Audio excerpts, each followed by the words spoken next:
Hey guys, it's Sarah from Never Tasted Better. I'm here to show you guys how to make simple but delicious food. Today, I made a 3-ingredient raspberry jam. It's so yummy, guys. And it also helps that raspberry jam is one of my favorites. It's so easy to make, and I did not use pectin in this recipe. I like to keep it simple, and berries have a tendency to thicken up naturally over heat, so no pectin required. I made sure I took out all the raspberry seeds. I don't like a mouthful of raspberry seeds. It's just not my thing. I like a smooth jam, and this jam really hit the spot, guys. I only enhanced it with some lemon and some sugar so that natural flavor of raspberries just shines through. It's such a beautiful flavor bomb in your mouth. Sweet and tangy perfection. Getting started with our jam, we're gonna need 30 ounces of fresh raspberries. Make sure that you rinse them really well. And when you pick them out at the store, make sure you check them out thoroughly. Our last 2 ingredients, 1 1/4 cup sugar and 1 whole lemon. We're gonna zest it and use the juice of half of it. So let's take our freshly rinsed raspberries and put them in a blender. Don't mind me, I just like making a mess in my kitchen. Let's blend our raspberries until they're completely ground up and blended.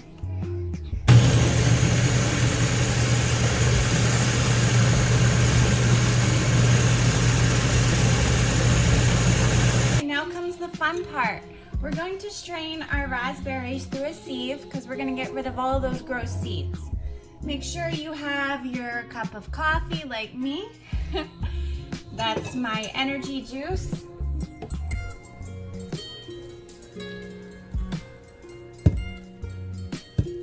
Do a little at a time. Just kind of stir it through.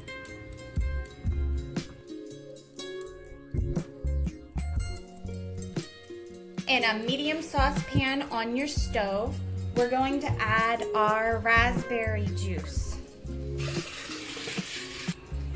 We have our sugar, which we're going to pour in.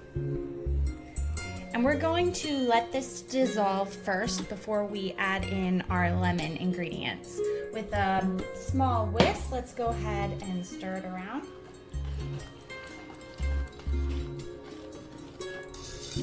This raspberry juice smells so good. It makes me want to go make a smoothie right now. But I'm gonna hold off. I really want some raspberry jam, guys. After about 5 minutes of sitting on medium-high heat, it's starting to slightly bubble, and you can see a little bit of smoke coming up around the edges. So we're now going to add in our lemon juice and our lemon zest.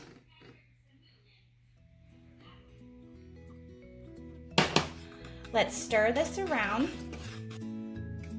So we're going to turn up the heat, not at high, but just below high heat. We're going to turn it up. We want it to reach a slow rolling boil. It's starting to reach a slow rolling boil. It's not quite there yet, but it will be in about a minute or so. So you don't want to leave the kitchen, guys. Let me issue my 2 warnings. This can boil over very, very easily. So don't leave the kitchen at any cost. Go clean out the fridge or something, do the dishes. Just stay in the kitchen. Trust me on that one. Also, the bottom can scorch very easily. So you want to stick around and you want to stir it very often. You can see it's reached a nice slow rolling boil. We're going to reduce the heat to medium-low. We don't want this boiling over. And we're going to let it sit at a simmer for about 20 to 25 minutes until it reaches an internal temperature of 215 degrees. That's when the jam will just start to set. So this has been on a slow simmer for about 25 minutes. I just turned off the heat.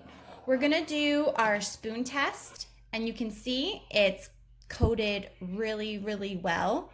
So that means it's done. We're gonna go ahead and take it off the burner and let it cool completely.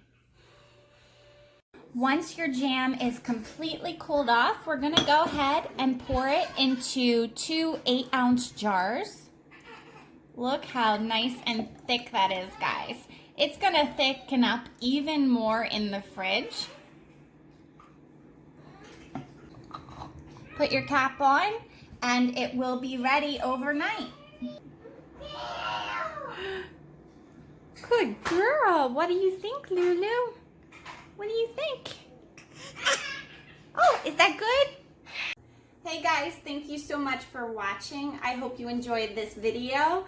If you did like it, please give me a like and a subscribe, and we'll see you soon. Bye, Lucy. Bye.